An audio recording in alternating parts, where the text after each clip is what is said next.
I always wanted to kind of study abroad. I never knew how I would be able to do that. Being able to go to Ross University not only allowed me to study veterinary medicine, but it also gave me that chance of studying abroad, being outside the country, because it's very different being in St. Kitts than it is in the United States.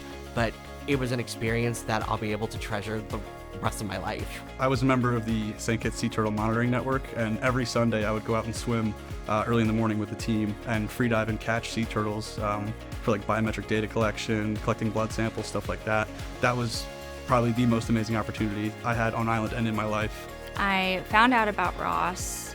I was like, wait, I can be a veterinarian and live somewhere else? Wait, that's two things I want to do. That's really cool. And I applied. That's really the only place I applied to, and I loved it.